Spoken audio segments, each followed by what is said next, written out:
많은 사람을 전도하게 됐고 또 우리 가족이 그로 인해서 4대 기독교 집안으로 하나님 앞에 온전히 드린 그런 집안인데요. 저는 이렇게 어렸을 때부터 오직 하나님만을 섬겼기 때문에 하나님께서 또 이 자리에 서게 된 것도 하나님의 은혜고, 오늘은 마태복음 28장 19절에서 20절까지 다 같이 합독하시겠습니다. 다 같이 읽어주세요. 그러므로 너희는 가서 모든 족속을 제자 삼아 아버지와 아들과 성령의 이름으로 세례를 베풀고 내가 너희에게 분부한 모든 것을 가르쳐 지키게 하라. 볼지어다 내가 세상 끝날 때까지 너희와 항상 함께 있으리라 하시니라.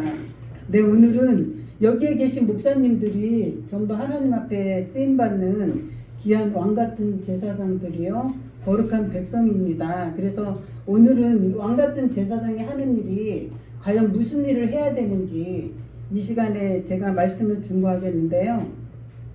제사장의 일을 구체적으로 보면 레위기 7장 28절에서 38절에 보면 화목제 제물이 나오는데요. 화목제 제물을 드릴 때 거제하고 요제를 드려요. 근데 요제는 흔들어서 하나님 앞에 드리는 것이고 거제는 하나님께서 그러니까 이제 번제단 위에서 그 번제단 위에 그 양푼에다가 반은 양푼에 담고 또 반은 또 제단에 뿌려서 그 거제를 드리지 못할 그런 부분을 불에 태우지 못할 부분을 밖에서 따로 빼내 갖고 제사장의 몫을 줍니다. 근데 하나님께서 그 거제와 요제를 통해서 제사장의 그 몫을 따로 주는 이유는 그 제사장들도 가족이 있지 않습니까? 가족도 있고 또 하나님이 특별한 그 택한 선민이고 오직 하나님 일만 하기 때문에 하나님은 그 긍휼히 여기서 제사장을 특별히 거제하고 요제라는 그 제단을 통해서 제사장의 몫을 따로 드리고 요제 같은 경우는 성막 안에서 드리지만 거제는 이제 밖에 번제단 밖에서 불로 태우는 거기 때문에 밖에서 이제 불로 태워서 물두멍에서 손을 씻고 그렇게 들어가는 거거든요. 그리고 하나님의 그 언약궤 안에는 두 그룹이 있어서 하나님이 말씀하실 때도 그 항상 그 언약궤 안에서 말씀하시면서 그 하나님께서 정말 중요한 말씀은 제사장에게만 따로 불러서 제사장에게만 말씀을 주십니다.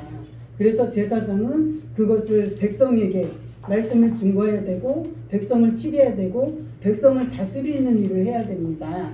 그러면 여기 계신 목사님들이 바로 그런 일을 하는 분들이기 때문에 그래서 오늘 하나님께서 저를 이렇게 세워서 이렇게 말씀 증거하는 것 같고요. 그 다음에 이제 제사장은 하나님이 특별히 뽑은 나시린이에요.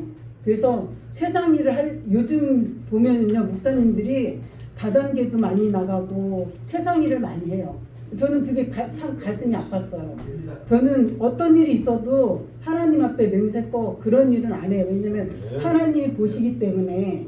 그래서 이 자리에 이렇게 제가 하나님 앞에 바로 설 수 있는 거는 어머니의 30년 동안 늘 기도하는 거를 보았고요.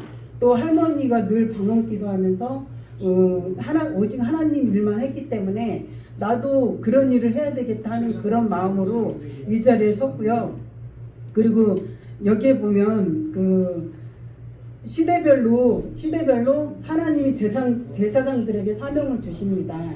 구약 시대에는 출애굽기에 보면 너희가 내 언약을 지키고 내 계명을 지키면 반드시 나라와 제사장 삼겠다고 하십니다.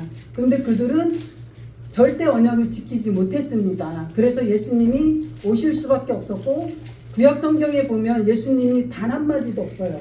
단지 예수님에 대한 그 약속은 곳곳에 숨어 있었지만 예수라는 이름은 단 한 곳도 없었지만 막상 이렇게 오실 때 보면 그 이름은 예수 그리스도였고 그리스도는 기름 부었다는 뜻이고 예수님은 그 죄에서 자기 백성을 죄에서 구속할 자라고 하십니다. 그래서 예수님은 십자가의 보혈로 인해서 단번에 그 십자가의 피로 구속했기 때문에 우리가 지금 이 시간에 예수님의 구속사 사건을 반드시 백성들에게 올바로 전해서 하나님의 원하고 하나님이 그 방향하는 그 지시 그것을 정확하게 말씀을 증거할 수 있는 게 제사장의 사명입니다.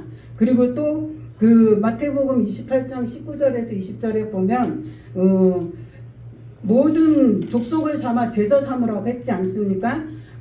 제자 삼는다는 것은 내가 먼저 제자가 돼야 제자를 삼을 수 있는 거고요. 제자는 아버지와 아들과 성령의 이름으로 세례를 받은 자여야 합니다. 내가 먼저 세례를 받아야 되고요. 제자는 하나님의 거룩하신 이름 앞에 무릎 꿇는 자입니다. 반드시 기도가 필요합니다. 주의 종이 돼서 정말 3시간 이상씩 기도 안 하고 하나님 앞에 나간다는 건 정말 부끄러운 일입니다. 그리고 예수님처럼 예수님은 죽기까지 영혼을 구원하지 않았습니까? 여러분들 주의 종이면서 죽기까지 목숨을 구하면서 그 영혼을 위해서 기도해 보셨나요? 이 시간에 하나님께서 탄식하고 계십니다. 오늘날 모든 주의 종들이 하나님의 원하는 뜻대로 가는 주의 종들이 없고, 제가 또 그 나름대로 하나님 앞에 말씀을 받았을 때도 정말 찔리는 말씀을 많이 받았습니다. 그래서 제가 이 자리에서 서게 된 거고요.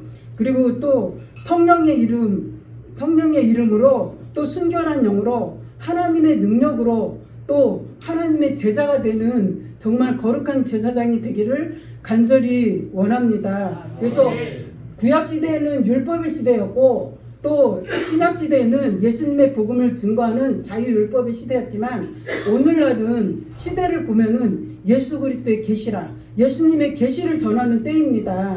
그래서 예수님은 내 말을 지키고 내 언약을 지키는 자에게 나라와 제사장 삼는다고 하셨고요. 계시록 1장 5절 6절에 보면 우리를 사랑하사 그의 피로 우리 죄에서 우리를 해방하시고 그랬거든요. 그의 피라는 것은 예수님이 흘리신 피입니다. 예수님의 흘리신 피로서 이 마지막 때는 아담으로부터 지은 원죄, 유전죄, 자범죄를 모두 다 하나님께서 해결해 주시는 그런 때입니다. 그러면 하나님의 그 말씀을 온전히 새겨서 정말 우리가 말씀을 증거해야지 세상 말을 증거할 때가 아닙니다. 하나님은 지금 급합니다.